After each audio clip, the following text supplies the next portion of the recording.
আপনারা যে অসহায় মানুষের সহায়তা এগিয়ে আসে, তাদের কল্যাণে এগিয়ে আসে, তাদেরকে সাহায্য করে।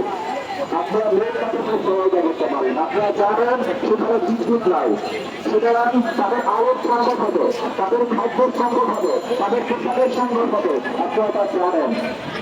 সুতরাং আপনারা এগিয়ে আসেন, সাহায্য করুন, তাদের সহায়তা এগিয়ে আসেন।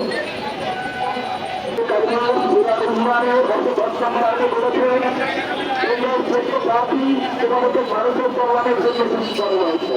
সুতরাং এই মুহূর্তে মানবতার কল্যাণে আমাদের এগিয়ে আসা উচিত, এটা আমাদের নৈতিক দায়িত্ব।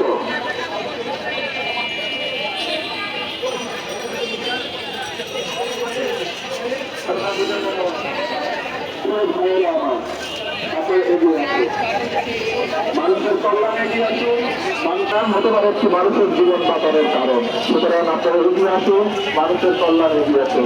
প্রিয় ভাইয়েরা আমার, প্রিয় বোনেরা আমার, আপনারা মানব জাতির কল্যাণ এগিয়ে আসুন, আমাদের ভাইদের কল্যাণ এগিয়ে আসুন।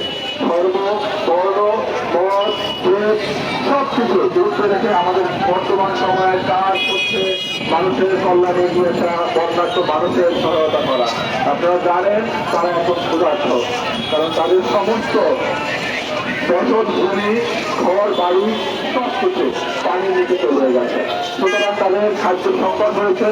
সুতরাং আপনারা যে যেভাবে পারেন শুদ্ধ খাবার, বংশ, মোমবাতি, যার যতটুকু সামর্থ্য আছে, টাকা, শক্তি, যে যেভাবে পারেন, যার যা আছে তা দিয়ে সহায়তা করুন। আপনি আপনার খাদ্যের একটু অংশ তাকে দিয়ে তাকে সহায়তা করুন। আপনার সেই খাদ্যের অংশটুকু যার জীবন বাঁচি দিতে পারে। সুতরাং আপনাদেরকে স্বার্থপূর্ণ আহ্বান করছি। আমরা বৈষম্য বিরোধী ছাত্র আন্দোলনের পক্ষ থেকে আপনাদেরকে আহ্বান করছি এই প্রাণ সংগ্রহ কর্মসূচি মেয়েদের এক প্রান্তে এসে সাহায্য করার জন্য আমরা আপনাদের বিনীত নিবেদন করছি, বিনীত অনুরোধ করছি, আপনারা তাদের কল্যাণে এগিয়ে আসুন, তাদের সাহায্যে এগিয়ে আসুন।